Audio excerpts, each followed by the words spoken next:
নমস্কার সবাইকে এবং বিশিষ্ট জনেরা যারা আছেন, এই পরিবেশ এবং বিজ্ঞান তাকে যেভাবে এগিয়ে নিয়ে যাচ্ছে, পরবর্তী জেনারেশনকে একটু এই ছোঁয়াট আছে, যাতে পিছনে যারা আছে তারাও আপনাদের যে ভাবনা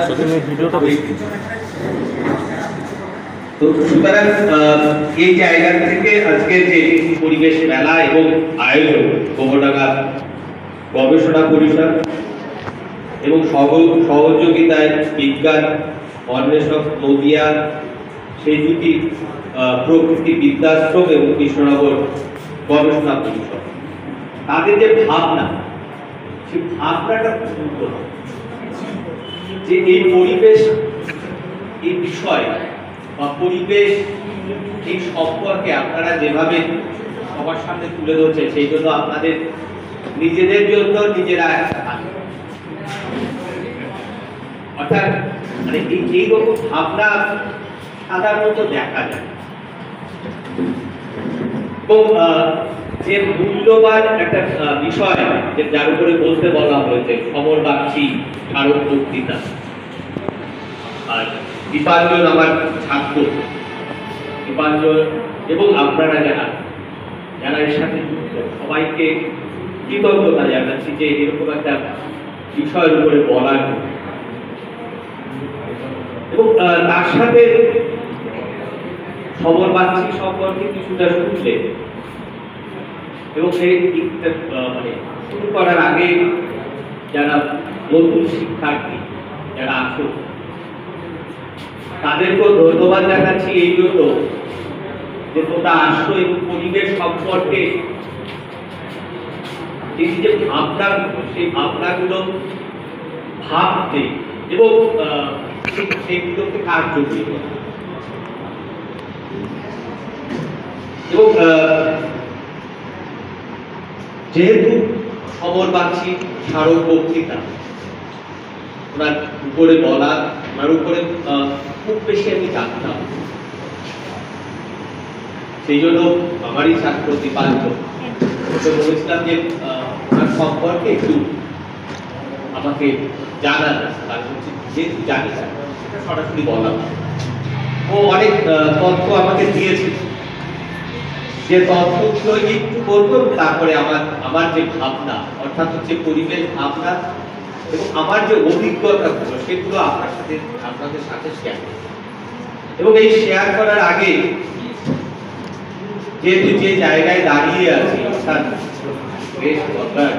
স্পটে একটা ঐতিহ্য, একটা হেরিটেজ, সেই জায়গায় সেই জন্য একটা আলাদা অনুভূতি করছে এবং তার সাথে গতকাল একটা সেমিনারে গিয়েছিলাম, চৈতন্যদেবের উপরে বলেছিলাম, সেই জন্য চৈতন্যদেবের এই যে জেলা অর্থাৎ নবদ্বীপ কৃষ্ণনগর, তার যে জন্মভূমি পূর্ণভূমি, সেই পূর্ণভূমিকে নমস্কার এবং তার সাথে কিন্তু কৃষ্ণনগর এই যে শহর বিরাট একটি, সেই সম্পর্কে বলতে গেলেও ঘন্টা দুয়ের সময়, তো সুতরাং সেই জায়গা থেকে একটু সরে যায় এবং যেহেতু পরিবেশ ভাবনা এবং আবার কিছু অভিজ্ঞতা, সেই বিষয়টা আপনাদের সামনে কিছু শেয়ার করব এবং তার আগে সমরবাক্ষীকে একটু আমরা জেনে যে উনি কেন প্রায় ৯২ বছর বয়স অবধি ওনাকে বলা হতো চিরতরুণ, উনি যে ভাবনাগুলো আমাদের দিয়ে গেছে সেই ভাবনাগুলোকে আমাদেরও কিন্তু ছড়িয়ে দিতে হবে সবাই এবং এই জায়গায় ১৯৩২ ওনার জন্ম বিহারের পুরুলিয়া জেলা এবং দেখবে বিশেষ করে হচ্ছে বাঙালিদের ইতিহাস বা বাঙালিদের সংস্কৃতি, বাংলা, বিহার, তারপর হচ্ছে উড়িষ্যা, আসাম, এই সংস্কৃতির জায়গাটা খুব গুরুত্বপূর্ণ। অর্থাৎ হচ্ছে এখানে এই জায়গা যেমন আমি বলতে গিয়ে কালকে বলেও ছিলাম, তাদের ভালো লাগে যে চৈতন্যদেব হঠাৎ করে কৃষ্ণকে কেন অবতার হিসেবে কোনো কিন্তু আজকের দিনে অনেক সময় আমরা এই ভাবনাগুলো আমাদের কেন আমার নিজের কাছে প্রশ্ন আসে যে আঞ্চলিকতা মান এই আঞ্চলিকতা বাদের থেকে অনেক উঠে চৈতন্যদেব। চৈতন্যদেব আমাদের শিখিয়েছে ভারত, অর্থাৎ ভারতের গতি, বাঙালিদের শিখিয়েছে ভারতবর্ষ। বিভিন্ন যে তীর্থক্ষেত্র কেন্দ্রগুলোতে আমরা যাই, দেখবেন যে তীর্থক্ষেত্র শিখিয়েছে কিন্তু প্রথম চৈতন্য, এবং তার সাথে কৃষ্ণকে তিনি নিয়ে আসলেন। রাধাকে বললেন যে কৃষ্ণের শক্তি। এই যে এই ব্যাখ্যাগুলো তিনি কিন্তু অনেক গভীর এড়িয়ে চলে গেছে, ভারতবর্ষকে রূপগ্রস্ত করেছে, ভারতবর্ষকে প্রেম এবং ভক্তির একটা বার্তা দিয়ে। তো সুতরাং এই যে জায়গা, এই যে ভাবনা, সেই ভাবনাগুলো সত্যি এখনো মনে হয় যে নদিয়া, কৃষ্ণনগর, নবদ্বীপ, এটা অনেক কিছু আমাদের শিক্ষা, আমরা শিখি, প্রতি মুহূর্তে শিখি। এবং এই শেখার জায়গা থেকে বলি যে আমরা আজকে আসতে ট্রেনে যখন আসছিলাম, আমরা ভাববেন যে কিভাবে বিষয়গুলোকে ন্যারেট করে বা বর্ণনা করে। যেমন আমার পিছনে দুটো ছেলে কথা বলছিল, যে একজন বলছে আর একজনকে, যে এবং দুজনের বয়স কত হবে, 29 থেকে 30। তাহলে এই কথাগুলো খুব গুরুত্বপূর্ণ এই জায়গায়, যে তাদের ভাবনা, অর্থাৎ পরিবেশ সম্পর্কে ভাবনা, তাহলে আমরা রিলেট করতে পারি। একজন আর একজনকে বলছে যে আমার পাশের যে পুকুরটা আছে সেটাকে ভর্তি করে ওখানে যদি বিল্ডিং তৈরি করা যায় কেমন, আর এক বলছে না ভালো, কারণ হচ্ছে ওই বিল্ডিংটা ভরাট করার জন্য লোক দরকার, এমপ্লয়মেন্ট হবে, বোঝা যাচ্ছে যে তারা কোনো একটা কোম্পানিতে কাজ করে। তাহলে এই যে ভরাট করার জন্য মানে এমপ্লয়মেন্ট হবে, বিল্ডিং তৈরি করার জন্য কাজের জায়গা তৈরি হবে, আবার হচ্ছে বিল্ডিং হলে পরে তারপরে লোক বসবাস করবে, তার একটা সিকিউরিটির লোক দরকার, তারও এমপ্লয়মেন্ট।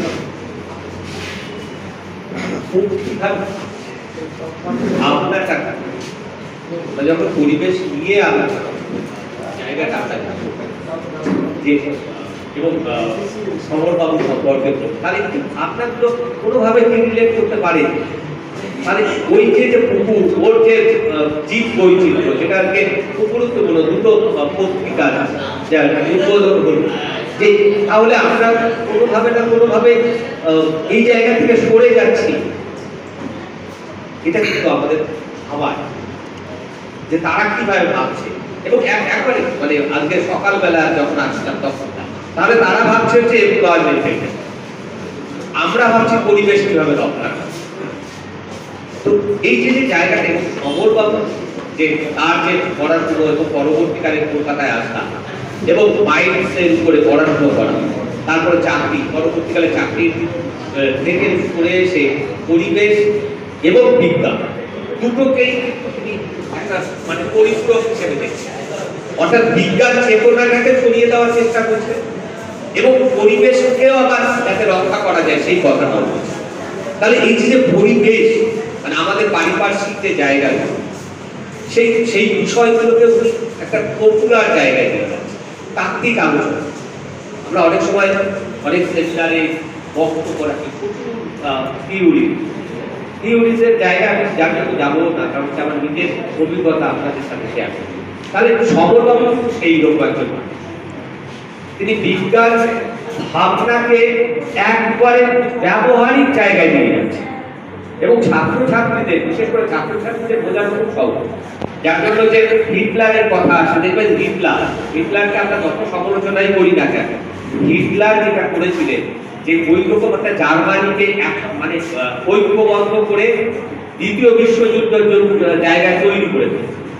কিসের জন্য? যে জার্মান জাতিকে পৃথিবীর শ্রেষ্ঠ জাতি, এই যে শিক্ষাটা তিনি যেভাবে মোল্ড করে দিয়েছিলেন, যে জায়গা কিন্তু হচ্ছে সমরবাবু ধরার চেষ্টা করছে।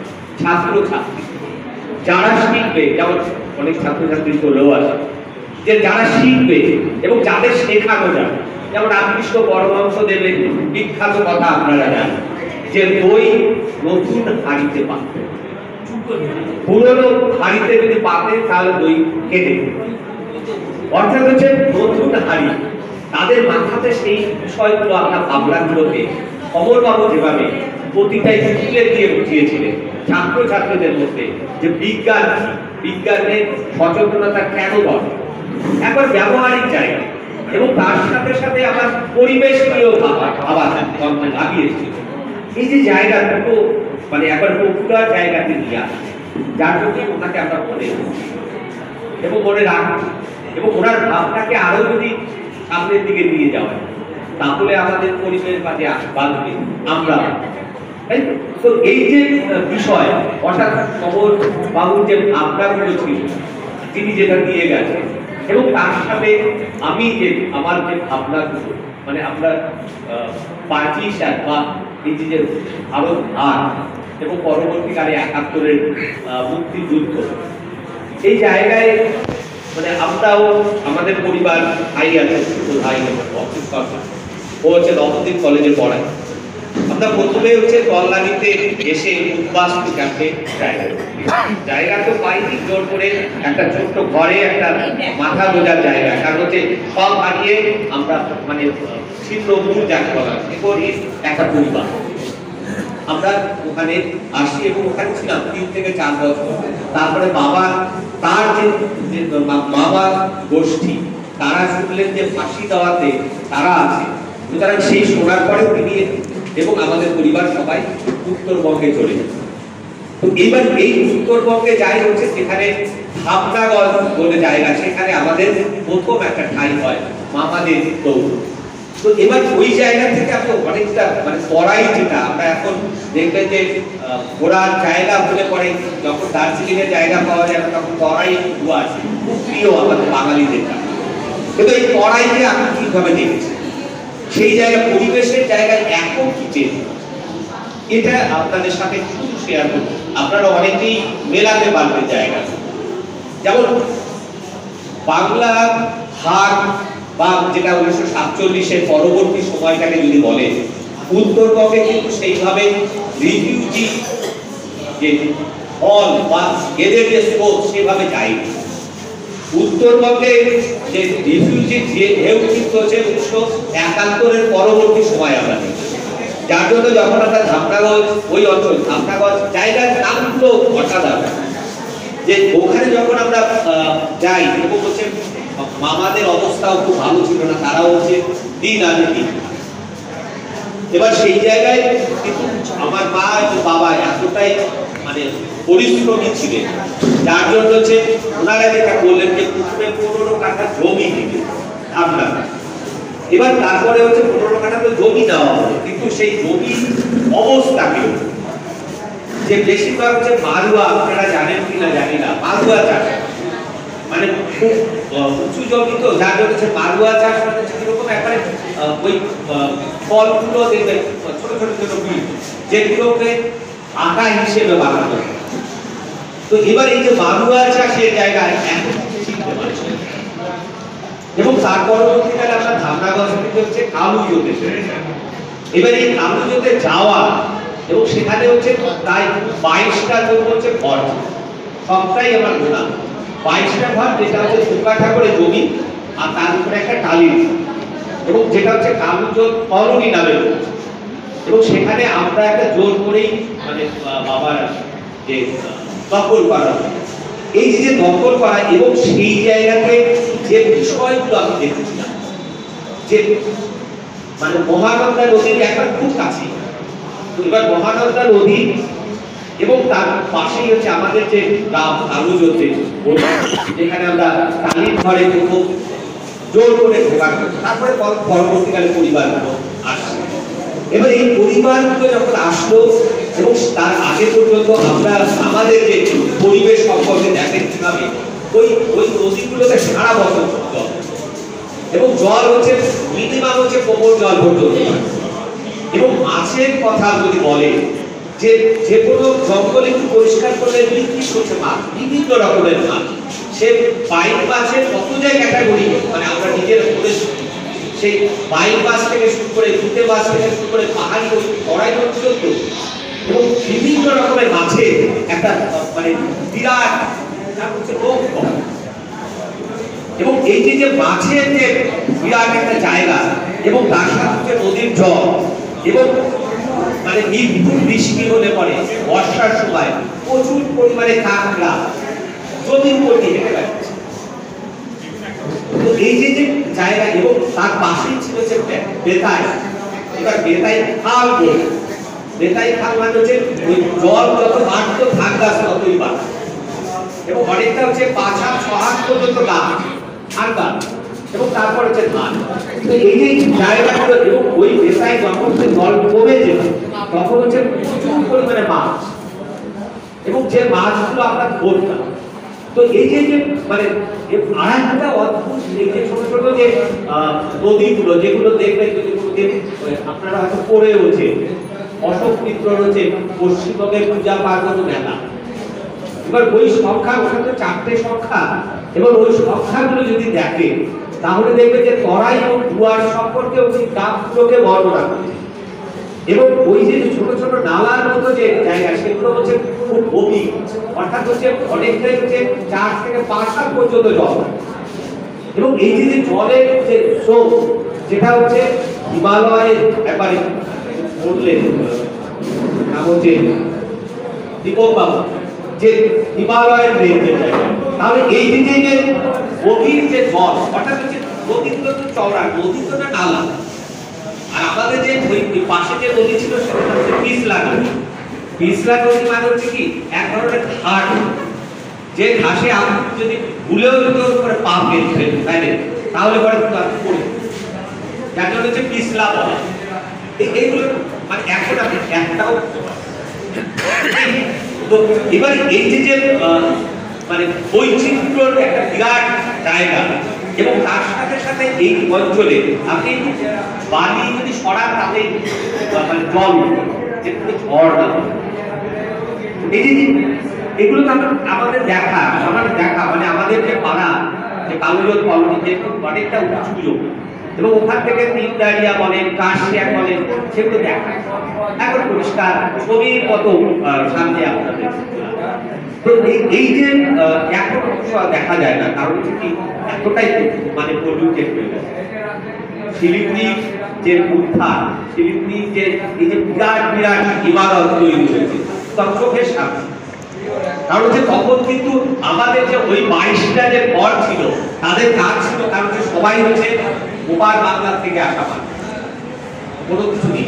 তাদের সকাল হলে 6টা বাজলে পরে সবাই চলে যেতে শিলিগুড়ি, কিসের জন্য? রিক্সা। কিন্তু আমার বাবা সেই রিক্সা চালাতেন না, বাবা হচ্ছে গাছ কাটতেন এবং মানে বড়াইয়ের ওই অঞ্চল শিলিগুড়ির একটা মানে অর্ধেক অংশ ছিল হচ্ছে শাল গাছ, বিখ্যাত বিখ্যাত মানে হুগুমালি ওই অঞ্চলটা শাল নিজে দেখেছে এবং বাবা হচ্ছে কি করতেন ওই গাছগুলো কাটতেন, যে যেভাবে গাছ কাটান এবং এই যে গাছ কাটা যার জন্য হচ্ছে বাবা বলতে থাকে গাছ দিতে বাবা হচ্ছে পয়সার জন্য গাছ কাটছে, গাছ যারা কাটাচ্ছে তারাই তো সুতরাং এই যে গাছ কাটা এবং ওই শহর তৈরি হচ্ছে, শিলিগুড়ি শহর এখন আমি নিজেই চিনতে পারি, আমার নিজের কারণ হচ্ছে এতটাই বিরাট পরিবর্তন হয়ে গেছে। কিন্তু যেটা মানে গুরুত্বপূর্ণ ভাবে লক্ষ্য করলাম কারণ হচ্ছে আমাদের ওখানটায় বিভিন্ন যে ছোট ছোট হিলগুলো ছিল, যেমন রুই দাসা। এবার রুই দাসা মানে কি রুই মাছের প্রচুর পরিমাণে রুই পাওয়া যায়, বিরাট সেই হিলগুলো এখন আপনি একটাও করতে পারেন।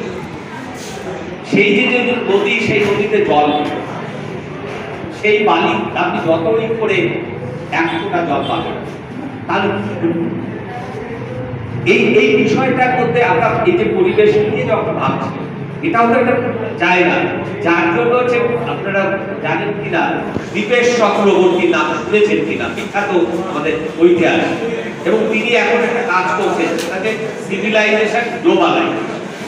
এই সিভিলাইজেশন গ্লোবালাইজেশনের এই জায়গায় মানে লিখতে গিয়ে এবং বলতে গিয়ে তিনি বলছেন যে ভারত সরকার এবং চায়না অর্থাৎ চীন সরকার এরা কেন এখনো ভাবছে না হিমালয়ান রেঞ্জটাকে বাঁচাতে হবে?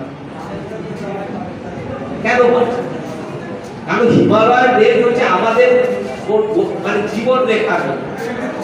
এই যে আমি যে জায়গাটার কথা বললাম এই অঞ্চলে হিমাবহ ছিল প্রচুর, একটাও পাবেন না। সুতরাং আপনার ওই জল তুলবে কোথা থেকে? এবং তার থেকে হচ্ছে একবারে নিচ থেকে জল তুলে নেওয়া, ফলে যে জলের লেভেল উঠে যাচ্ছে এবং তার সাথে হচ্ছে আধুনিকতার একটা জায়গা। কারণ হচ্ছে মহানন্দা নদীতে আমরা নিজের চোখে দেখেছি যে বর্ষার সময় তার যে গর্জন, জলের গর্জনে একবারে মানে কত 1 কিলোমিটারও ছিল না আমাদের বাড়ি থেকে। জলের গর্জনে আমরা দেখতে যেতাম কি পরিমাণে জলে বিরাট বিরাট ঢেউ, কিন্তু সেই ঢেউ একটা খুঁজেও পাবে না, জলই। তো ফলে এটা কেন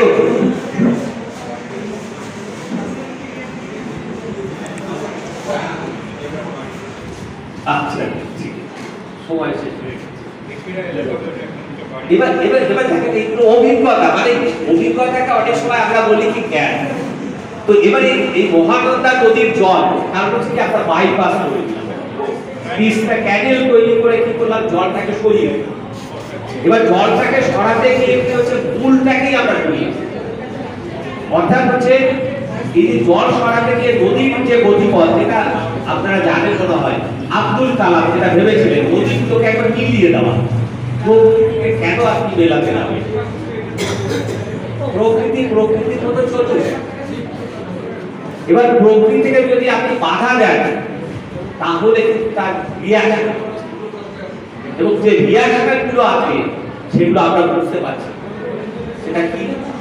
সেটা উষ্ণায়ন। এখন গরম মানে এমন গরম যে আমাদের বেঁচে থাকাটাও আগামী দিনে আরো যদি মানে 2 ডিগ্রি বেড়ে যায় গরম, তাহলে বাঁচবো। তো ফলে হচ্ছে এই যে জায়গাটা, অর্থাৎ পরিবেশের আমরা কিন্তু মানে দ্বীপের চক্রবর্তী বলছেন, তাহলে আমরা বলছেন তার মধ্যে আমরা মানুষ, আমরা মানুষ তো অন্য প্রাণীদের মতো আমরাও একটা প্রাণী, তাই তো? অন্য একটা প্রাণীর মতো যদি আমরা প্রাণী, তাহলে পরে অন্য প্রাণীদের তো আমরা মানে সমস্যার মধ্যে ফেলে দিচ্ছি, মৃত্যু মুখে দিয়ে যাচ্ছি। এবং মানে সেই কাজটা কিন্তু আমরা একবারে জেনে বুঝে করছি। যার জন্য হচ্ছে যে উদাহরণ দিয়ে বললাম যে আমরা কিভাবে ভাবছি, ভাবনাটা পরিবেশ নিয়ে আমরা সচেতনতা বাড়াবো, সব ঠিক আছে, কিন্তু পরিবেশটাকে রক্ষা কিভাবে, যেটা দিবেশ চক্রবর্তী বলছিলেন যে এই যে জায়গাটা মানুষ যে প্রাণীদের মধ্যে একটা, তো সুতরাং এরা কেন অন্যদের সমস্যার মধ্যে, কিন্তু এই বিষয়ে তিনি গবেষণা করছেন। কিন্তু ওই বার্তাটা কতটা, বা আমি যে তরাইয়ের অঞ্চলের কথা বললাম, সেই তরাই অঞ্চল পরিষ্কার হয়ে গেছে না, বিরাট নগরায়ন। যেমন হচ্ছে এই 90 দশকে এখনো মনে করে শিলিগুড়ি কলেজে যখন পড়ি তখন মানে বিরাট লাইন দিয়ে আমাদের বোঝানো হলো যে একটি গাছ একটি গাছ, এরকম করেছি। তখন পরে আমরা বলতে পারি আমরা তো তৃতীয় বিশ্বের দেশ, আমরা কেন ভাববো শুধুমাত্র প্রথম বিশ্ব, দ্বিতীয় বিশ্ব কেন ভাবছে? তারা তো ভাবছে না। এবং 90 দশকে দেখেন আর একটা পরিবর্তন আসবে, যে ডেভেলপমেন্ট, অনেক সময় আমরা বলি যেমন, এবং আর একটা অদ্ভুত ভাবে হচ্ছে শিলিগুড়ি এবং দেখবেন যে যেটা হচ্ছে বর্ডার ওই অঞ্চল গাছগুলোকে আগামী দিনে নেপাল থেকে শুরু করে এশিয়ার হাইওয়ে রয়েছে, গাছ বড় বড় গাছগুলো কেটে, তাহলে এটা বাধাও দিতে পারবে না উন্নয়ন। এবার উন্নয়ন, কিন্তু উন্নয়নটা তো আগে বাঁচবে তারপরে উন্নয়ন। সুতরাং এই ভাবনাটাকে যদি, যার জন্য হচ্ছে 90 দশকে খুব থিওরিজ আসছিল সাস্টেনেবল ডেভেলপমেন্ট, অর্থাৎ আমরা ডেভেলপমেন্ট করব, কিন্তু এমন ডেভেলপমেন্ট করব যাতে সেই ডেভেলপমেন্ট পরিবেশকে না করে। কিন্তু সেই বিষয়গুলোকে কতটা মানা হয়, অর্থাৎ সমরবাবুর যে ভাবনাগুলো, সেই ভাবনাগুলো কি আমরা মানে পালন করতে পারছি? এই মানে এই ভাবনাগুলো খুব, অর্থাৎ এই যারা নতুন জেনারেশন তাদেরও ভাবতে হবে। কারণ হচ্ছে এখন একটা সময় ছিল হচ্ছে দারিদ্রতার বিরুদ্ধে আমরা লড়াই করেছিলাম, কারণ হচ্ছে স্বাধীন পরবর্তী ভারতবর্ষ প্রায় 30% মানুষের খাবার আমরা দিতেই পারতাম না, কারণ খাদ্য শস্য উৎপাদনে আমরা পিছিয়েছি। কিন্তু এখন আমরা স্বয়ংসম্পূর্ণ, খাদ্য প্রচুর আমরা উৎপাদন করছি, কিন্তু এখন আর একটা নতুন চ্যালেঞ্জ আসছে, পরিবেশকে আমরা বাঁচাতে পারবো, অর্থাৎ বাঁচাতে তো হবেই, কিন্তু কিভাবে? সাস্টেনেবল ডেভেলপমেন্টের থিওরিগুলোকে যদি মানা হয়, আমরা কি সবাই মানি? তাহলে তো আবার প্রশ্ন আছে প্রমোটারি না, তারা কি কিছু মানে? তারা যে বিল্ডিং ওই মানে ভরাট করে পুকুর ভরাট করে বিল্ডিং তৈরি করছে, মানে আর একটা কালকে যেমন আস্তে আস্তে আমরা আলোচনা করছিলাম যে আগামী দিনে বড় চ্যালেঞ্জ সেটা হচ্ছে আমাদের যে বজ্র পদার্থ, অর্থাৎ হচ্ছে যেটা মোবাইল থেকে শুরু করে কম্পিউটার থেকে শুরু করে এই যে এই বিরাট একটা গ্যাজেটের যে অংশ কোথায় প্রথমে একটা ধারণা হয়েছিল সমুদ্রে ফেলা, সমুদ্রে ফেলতে গিয়ে দেখা গেছে সব মাছগুলো পড়ে যাচ্ছে। তাহলে এবার ভাবনা হচ্ছে গভীর সমুদ্রে ফেলা, গভীর সমুদ্রে ফেলতে ফেলতে তো ওটা আবার দেখা গেল যে হিমালয়ের একটা পাহাড় তৈরি, এবং তার থেকে আর একটা বড় চ্যালেঞ্জ আগামী দিনে সেটা হচ্ছে এই নির্মাণ, এই যে বিল্ডিং, বিল্ডিং এর তো একটা বয়স আছে, যে পরিমাণে নগরায়ন আমাদের হচ্ছে এগুলো যাবে, এগুলো ফেলবে। অর্থাৎ হচ্ছে এটা কিন্তু মানে যদি ভাবেন তাহলে কিন্তু সত্যি মানে আপনার থেকে অনেক সময় মনে হয় যে পৃথিবীকে হয়তো আমরা আগামী দিনে পাবই নাই, কিন্তু তাই মানে সেই ভাবনা থাকবে, কিন্তু আমাদের আর একটা দায়িত্বের মধ্যে পড়বে, সেটা হচ্ছে পরিবেশকে রক্ষা করতেই হবে, নাহলে পরবর্তী জেনারেশন বাঁচবে বা পরবর্তী জেনারেশনের সামনে আমরা কি ভবিষ্যৎ নিয়ে। তো এইগুলোকে কিন্তু আমাদের চ্যালেঞ্জ আছে থাকবে, কিন্তু এই চ্যালেঞ্জকে আপনারা যেভাবে সামনে উঠে আসছে এবং যারা নিউ জেনারেশন তাদের এইগুলো আমাদের দায়িত্বের মধ্যে পড়ে যে তাদেরও পরিবেশ সম্পর্কে সচেতন। মানে দেখবেন যে এখন সিলেবাসে অনেক সময় পরিবেশ স্টাডিজ দিয়ে অনেক কিছু বার্তা হয়, কিন্তু হাতে কলমে শেখা ব্যবহারিক যেটা সফলবাবু করে গেছে সেটাকে স্কুল কলেজে দেখবেন পরিবেশ নিয়ে যে খুব বেশি ছাত্রছাত্রীদের সচেতন করছে, এবং তার সাথে আর একটা বড় চ্যালেঞ্জ হচ্ছে ইংলিশ মিডিয়াম। এই ইংলিশ মিডিয়াম স্কুল তারা তাদের যে পড়াশোনা বা সিলেবাস সেটাও দেখুন, অর্থাৎ এই জায়গাগুলো যখন ভাবা হয় তখন সত্যি মানে মনে হয় যে আমাদের সামনে বড় বিপদ দাঁড়িয়ে, কিন্তু এই বড় বিপদ দাঁড়িয়ে থাকলেও এই যে আপনারা যেভাবে পরিবেশ মেলার মধ্যে দিয়ে ছড়িয়ে দিতাম, যে কয়জন আসুন তাদের মাধ্যমে আরো তারা যাতে অন্যদের ছড়িয়ে দেয় বার্তা, পরিবেশ রক্ষার দায়িত্ব আমাদের। গ্লোবালাইজেশনে এই ইমপ্যাক্ট গুলো থাকবেই, কারণ হচ্ছে এটাকে আপনি আটকাতে পারবেন। আমার মাস্টার মশাই একবার একটা লেকচার দিতে গিয়ে বলেছিলেন, তোমরা যে বলছো গ্লোবালাইজেশনে এই যে বিভিন্ন রকমের দ্রব্য মুখ আটকাও কম্পিউটার বন্ধ করে কি করে, যেমন করোনার সময় আপনারা দেখেছেন যে চায়নার থেকে প্রচুর পরিমাণে সফটওয়্যার বার করছে, আটকাবে কি করে? যেমন জাপান কিন্তু সেই জায়গায় একটা তথ্য দেয়, জাপানের হিরোশিমা নাগাসাকির ওই পারমাণবিক বোমা, তার পরবর্তীকালে দেখবেন জাপান ওই দৃশ্য দেখেছে, কিন্তু জাপান প্রতিবাদ। এবার বলবেন যে সে কিভাবে বুঝলে, আমি হচ্ছে জাপান মনে করে এখন যে জাপানি যে কমোডিটি তারা যেটা তৈরি করে তারা সেটাকে আমেরিকার জিনিস কিন্তু তারা বর্জন কেনি, তো ফলে হচ্ছে অন্যরকম প্রতিবাদ। কিন্তু জাপানে তো সেই ক্ষমতা ছিল বা ক্ষমতা এখনো আছে, সেই ক্ষমতা কিন্তু পজিটিভ দিকে থাকে। এই জায়গাটা আমাদের পজিটিভ দিকে যদি আমরা নিয়ে যেতে পারি, নেগেটিভ অনেকগুলো পেরিফেরি আছে, অনেকগুলো জায়গা আছে, সেই জায়গা থেকে আমরা পজিটিভ দিকে অর্থাৎ পরিবেশ এবং পরিবেশ যদি আমরা সবার দায়িত্ব এবং সবাই যদি একজোট হয়ে ভাবতে পারি, তাহলে হয়তো আজকে যে খবর বাক্সি স্মারক হোক তার সাথে যদি আমরা না পারি, সুতরাং এই বলে শেষ হয়ে গেছে। সকলকে ধন্যবাদ জানিয়ে আমরা একসাথে কাজ করবো আগামী দিনে, যে যেভাবে পারি।